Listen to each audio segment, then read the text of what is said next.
All right, we are going to be looking at writing net force equations. This is a skill that comes in handy on almost every single force problem that they give you a situation and then you have to write out these net force statements in order to get to more of the solution. So I have three examples of situations here. This person's pushing a block horizontally with friction included. There's a coefficient listed so we know it's on a rough surface. It is going to be resisting the motion.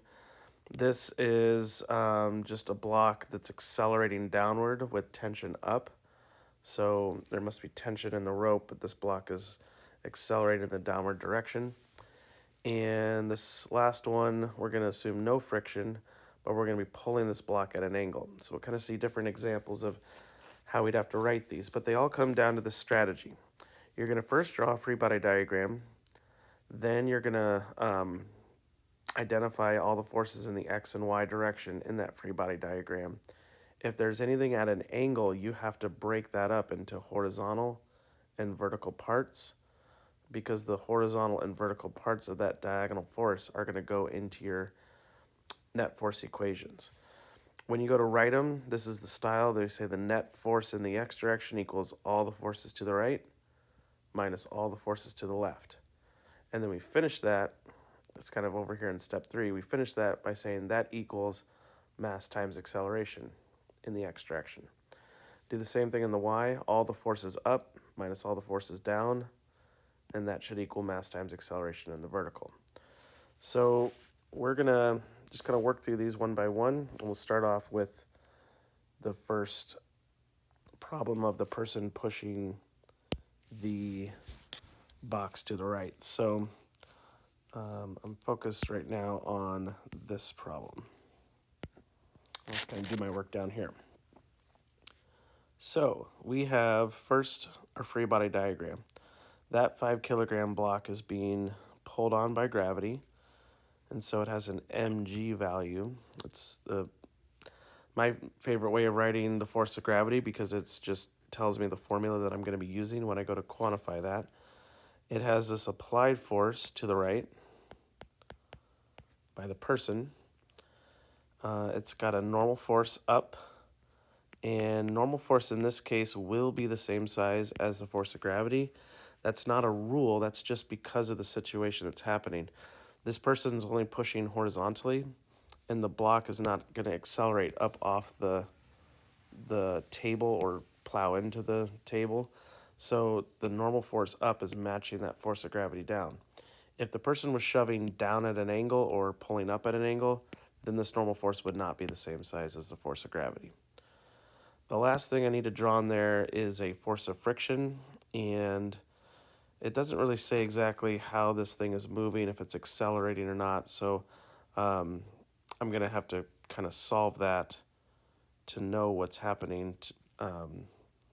So I'll just kind of draw a force of friction right now, and then when I work out the math, we'll be able to tell if that friction force is smaller than the applied force, like I drew it, or is it bigger than the applied force, or is it the same size as the applied force. That will all control how it's moving. So let's now go on to the next step where we write our net force equations. There's nothing at an angle, so nothing I need to break up. So let's just start with the net force in the x direction. In the x direction, I have applied force to the right minus the force of friction to the left, and then that has to equal mass times acceleration in the x direction.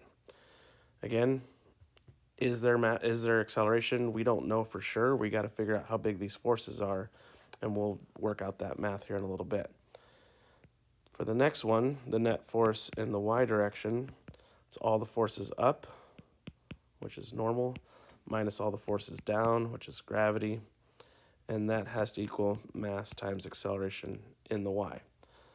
Well, I can already tell that in the vertical direction, this is going to go to 0. And what that means as a statement then, if I add the force of gravity to the other side of this equation, that just says then that the normal force is equal to the force of gravity, which is nice because we can calculate the force of gravity. That's the mg value, And that's going to help me get to the normal force, which is going to pay off when I go back and figure out what this force of friction is. So let's just do that. Since I have that math, we can go ahead and plug numbers in and solve.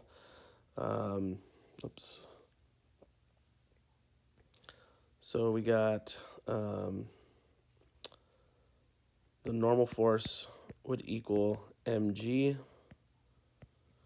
or in this case, the normal force would equal a mass of 5 times the acceleration due to gravity 10, which would be a total of 50 newtons. So that's 5 kilograms of mass plugged in for the m value, multiplied by 10, the field strength of gravity, and so that normal force is going to be 50 newtons. Now, if you want, you can kind of keep track on your diagram and just, write out these values. Typically, we don't draw those when they ask us for free body diagrams, but if you're just using it to solve, it's no problem putting them on there.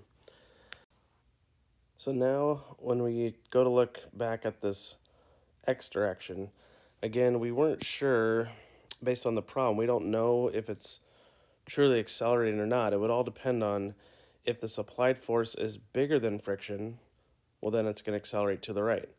If the applied force is less than friction, it should accelerate to the left, meaning like probably the box is in the process of slowing down. And if it's equal, like if the frictional force is the same as the applied force, well then there actually won't be any acceleration, and this will drop out to 0, because I'd have 200 newtons of applied force minus 200 newtons of frictional force, and that should equal 0. We don't know yet until we actually solve for that friction. So if we break down what friction is equal to, we have a formula for that. It's the force of friction is just mu times normal force. That's what's making up that quantity. And down below, as a reminder, we just solve for what the normal force is. We know that the normal force is 50. So filling in those values, I'd have 200 newtons of applied force minus mu, which was 0.2, times times the normal force of 50 newtons. So that right there is my frictional force. This quantity is mu times the normal force that we found from down below. So that, I can just tell 2/10 of 50, that's going to be a much smaller number than 200. 2/10 of 50, that would be 10 newtons. So clearly this thing is going to accelerate. And so now we know that there is going to be an acceleration value here. The only way that, again, that would be equal to 0 would be if we were to somehow run that math and we would have got 200 out of it, then we would have canceled out to 0. So we'll go ahead and finish this out. That should equal the mass of 5 kilograms times A. And now I should be able to solve for A. I have everything else I need in the problem. That's 200 minus 10. This whole quantity will equal out to 10. So that's 190 newtons of net force is equal to 5 kilograms times A. And so A will equal the net force, just rewriting it on the other side now, divided by 5 kilograms. So if you divide that out, I'll do that real quick. 190 divided by 5 equals an acceleration of 38 meters per second squared. So this thing is accelerating quite a bit. It's a pretty quick acceleration, but based on the values that we got, that's the motion that's taking place. So it's an example of one of those all the way worked out, but the main thing that we needed to do in that was writing these net force equations. Now, it depends on how much you wanted to break that down. We would accept different levels of that. Like I could have substituted anything in that I knew an equation for. Instead of writing Fg, I could have wrote m times g here, because that is also force of gravity.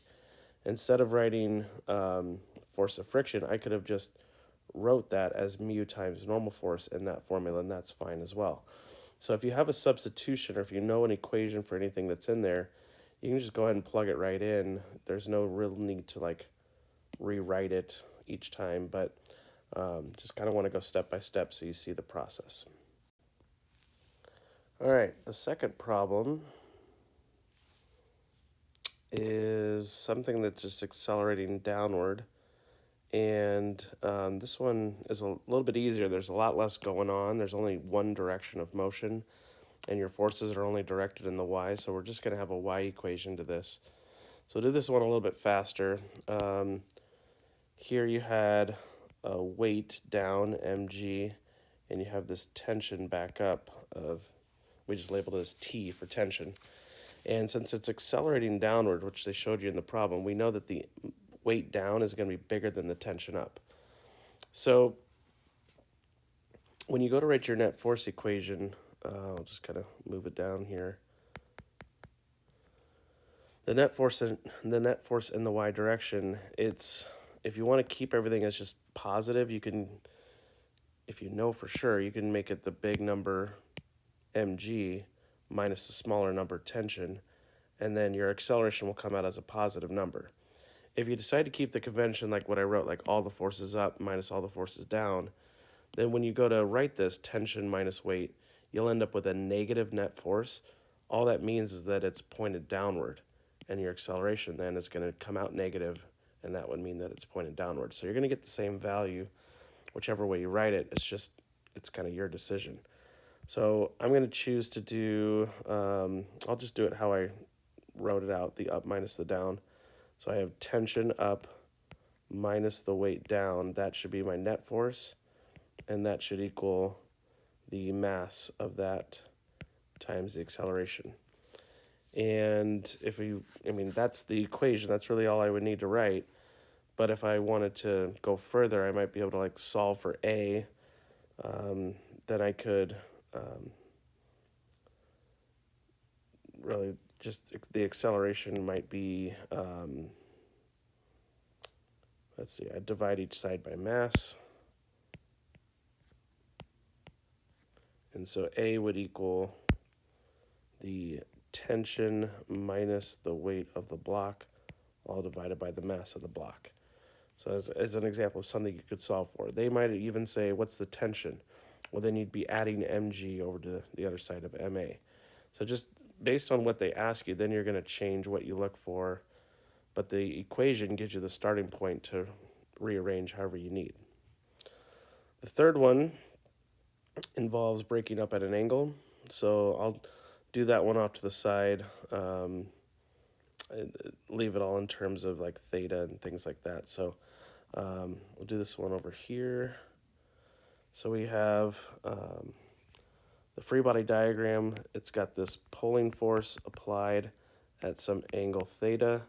It's got a weight to it, mg, and it's got a normal force, which I'm not going to draw as big as I did in the first problem because it's not equal to the weight anymore.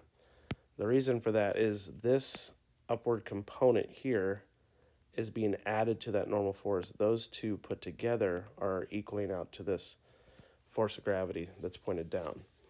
And if there was friction, normally I would draw friction back, like pointed against that as you're dragging the block, but in this problem it said no friction. So this is honestly the only thing I need to draw for my free body diagram. So next step is we break any diagonal force into components. So that applied force is going to be comprised of a horizontal force that we'd say is equal to FA cosine theta, and a vertical force that is FA sine theta. And the whole point of doing that, of making these x and y components, is because when we write our equations, this diagonal force can't go in any of the x or y equations. It's some combination of the two. So we have to use the components to put in those formulas in order to solve. So now we got everything broken up. We can write our net force equations. We'll say the net force in the x. all the forces to the right. Well, I don't have any actual forces to the right, but I have this component to the right, so I would have to put that. So that is FA times the cosine of theta. And then I would subtract any forces to the left, but there are no forces to the left, so I'm pretty much done, and I just finish that off with mass times acceleration in the x direction. In the y direction, I have, there's two upward forces, so I do all the forces up minus all the forces down, so I got normal force up plus FA sine times the sine of the angle up. These two are added together upward, and then I'm going to subtract the force of gravity, or the mg value, down. That should equal mass times acceleration in the y direction. And for that, because it's on a horizontal surface and it's not coming up off the ground or plowing into the ground, I know that that is actually going to equal out to 0. So that is, that's as much as we can do for that problem. And then, if it's an actual AP problem, they might say, what is the acceleration? Well, if they gave you the mass and they give you the angle, you could solve for that. Or if you just need to rearrange it out algebraically, solving for A, you would just divide mass over to the other side. They might ask you, what's the applied force? Well, then you divide cosine theta to the other side over here. So it just all depends on what they want within that statement. But by writing these out, you're ready to solve for anything that's missing. You just need to rearrange the equation for the unknown. So that's an overview of writing those net force equations. Again, there's a kind of a pattern. Let me just zoom back in on the strategies. For all three of these, you start by drawing the free body diagram. Once you draw the free body diagram, you look at your x and y direction for forces. If there's anything at an angle, break it up into components, and then write your forces, all the forces to the right. And that's components and real forces. So like in that last problem, this was a component that was to the right that went in that formula, minus any forces to the left. And then you finish that off with that equals mass times acceleration, because net force statements are just writing out the net force as a formula, mass times A, and writing it out as a subtraction formula, like right minus left. By putting those two ways of writing it together, that's how we can solve for different things in a problem.